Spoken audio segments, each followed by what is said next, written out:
The village of Belmonte lay nestled among green hills and stone paths worn down by time. In its humble church, Father Elias dedicated his life to serving others. He had no riches or family of his own, but his love for God drove him to give everything he had to his community. However, the villagers did not return his devotion in kind. Despite his dedication, many regarded him with indifference, and some even mocked his faith. When he distributed bread to the poor, they murmured that he did it out of pride. When he visited the sick, they claimed it was only out of obligation. And when he preached about God's love, only a few listened with true interest. Even so, Father Elias never stopped loving. He did not expect gratitude or praise. He knew that to love, even without being loved in return, was a reflection of Christ's love on the cross. One winter afternoon, a stranger arrived at the church, dressed in rags and with a face hardened by life. He watched the priest in silence as he lit the altar candles. When Father Elias saw him, he smiled warmly and offered him shelter. "You are welcome here, my son." The stranger did not respond. He only furrowed his brow and remained in a corner, as if wary of such kindness. Father Elias asked no questions. He simply prepared a bowl of hot soup and brought it to the man, who lingered in the dimly lit church. "Eat," he said kindly. "You must have traveled far." The man eyed him with suspicion, but hunger overcame his distrust. He took the soup and drank in silence. His weathered face bore the scars of a difficult past. "I don't understand why you're doing this," he finally said, his voice rough. "You don't know me. You don't know who I am or what I've done." Elias smiled and replied calmly, "I don't need to know. God knows you and loves you, and that's enough for me." The stranger scowled and set his spoon down. "Even if I told you I'm a thief, a man who has hurt others?" The priest remained unfazed. Jesus was also betrayed, beaten, and despised, yet he still loved until the very end. To love without being loved is to follow in his footsteps. The stranger fell silent. His life had been a constant struggle, filled with rejection and scorn. He could not understand this man who offered him love without expecting anything in return. "I am not worthy of that love," he muttered. Elias gently took his hand. "None of us are, and yet God gives it to us." The stranger felt something stir in his chest, a warmth he had never known, a crack in the hardness of his soul. But he was not ready to accept it. He stood abruptly and walked toward the door. "I don't need your pity," he said coldly. Father Elias did not stop him, but he did not stop smiling either. "I will be here if you choose to return." The stranger stepped out into the cold night, his heart unsettled. He could not understand why someone would love him without expecting anything in return. The night was freezing, and the wind cut like invisible blades. The stranger wandered aimlessly, but the priest's words echoed in his mind. To love without being loved is to follow in the footsteps of Jesus. He tried to ignore them, clinging to the hardness he had built over the years. He had learned that love was an illusion, a form of currency that always demanded something in return. No one gave without expecting to receive, or did they? Hours later, exhausted and numb with cold, he found an abandoned stable. He curled up in a corner, shivering. But the cold was not the only thing that unsettled him. He had never felt so empty before. Meanwhile, in the church, Father Elias prayed. He knew the stranger's heart was wounded, hardened by life, but he also knew that God's love could heal any wound. The next morning, the priest set out early through the village. He carried a basket of bread and water, as he did every day. As he rounded a bend, he found the stranger huddled in the straw of the stable. Elias knelt beside him and, without a word, placed the basket beside him. Then, He removed his cloak and draped it over the man's shoulders. The stranger's eyes widened in surprise. "Why do you keep helping me? I don't deserve it." Elias smiled warmly. "I don't do it because you deserve it, but because God taught me to love unconditionally." The stranger lowered his gaze. He had never known a love like this. He took a piece of bread from the basket, but his hands trembled. No one had ever offered him help without expecting something in return. He had always had to pay for every favor, whether with labor, deception, or betrayal. "I don't understand," he murmured. "Why do you care about someone like me?" Father Elias sat beside him, watching as the sun began to illuminate the village. Because every person is valuable to God, no matter their past. He loves us even when we turn our backs on him. The stranger clenched his jaw. "If God loved me, I wouldn't have gone through everything I have." Elias sighed with understanding. Sometimes we mistake suffering for abandonment, but God never stops loving us. Even when we reject him, he remains, waiting for us to return.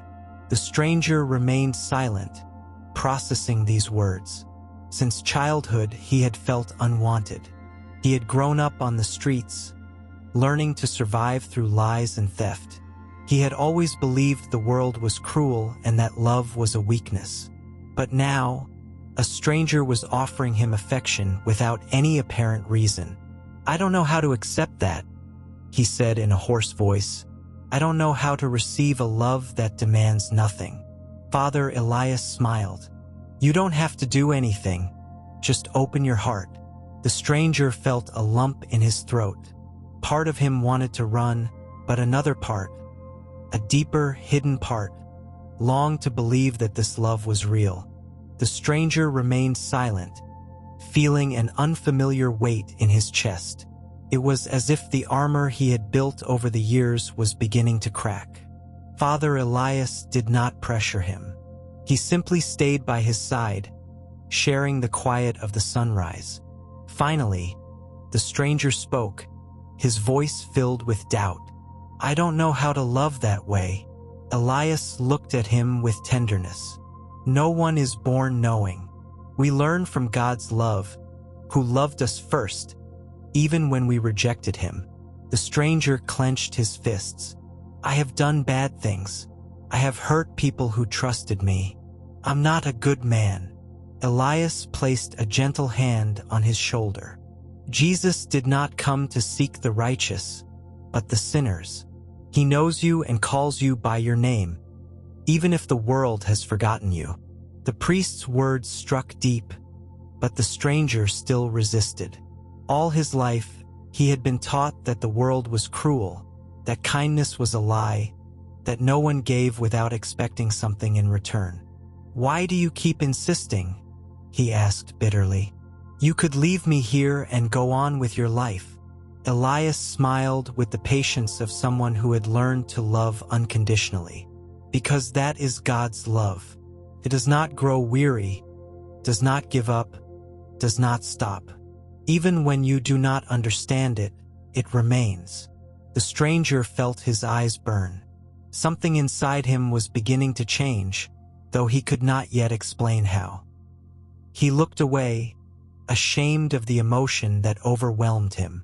No one had ever cared so much for him, and the thought of being loved without deserving it was unbearable. "I don't know if I can change," he whispered. "All my life, I've been this way."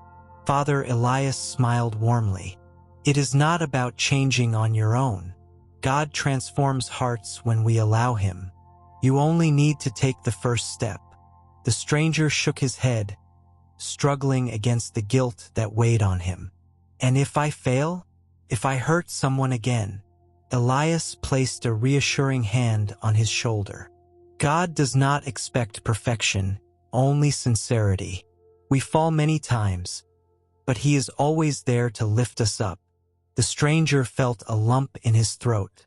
His life had been a cycle of mistakes, betrayals, and pain. He had never believed that anyone could forgive him, much less love him despite everything. "I don't understand," he said, his voice trembling. "How can God still love me after all I've done?"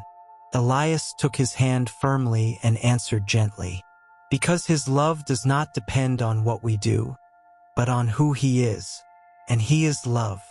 Something broke inside the stranger. An invisible barrier, built over years of pain, slowly began to crumble. For the first time in his life, he felt the desire to believe in that love. He closed his eyes tightly.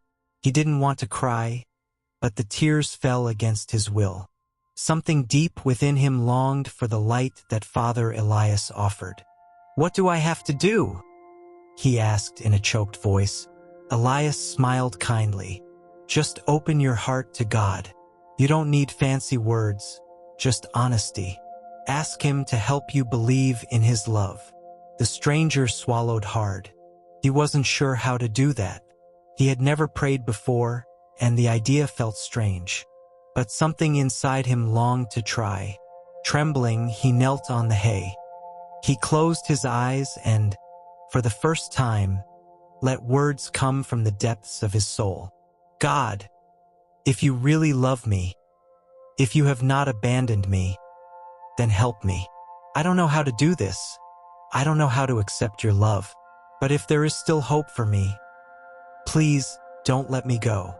Father Elias bowed his head in silent prayer.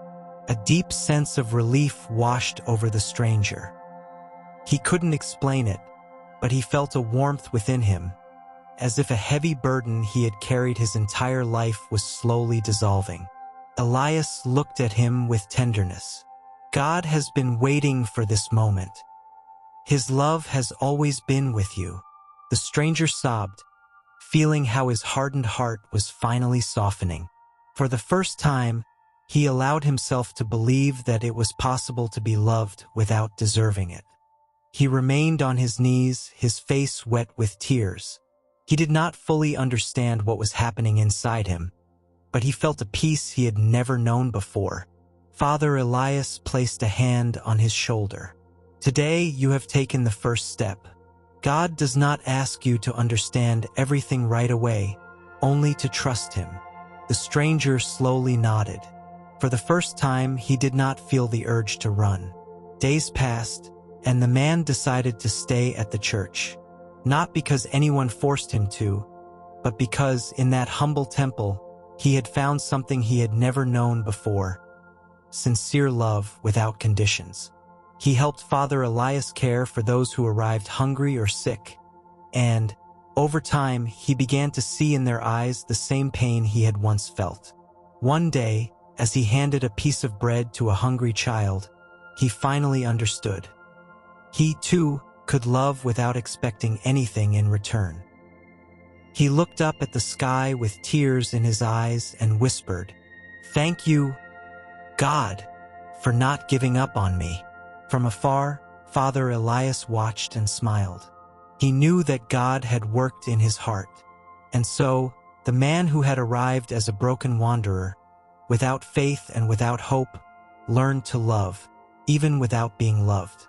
Not because he was good, but because God had loved him first.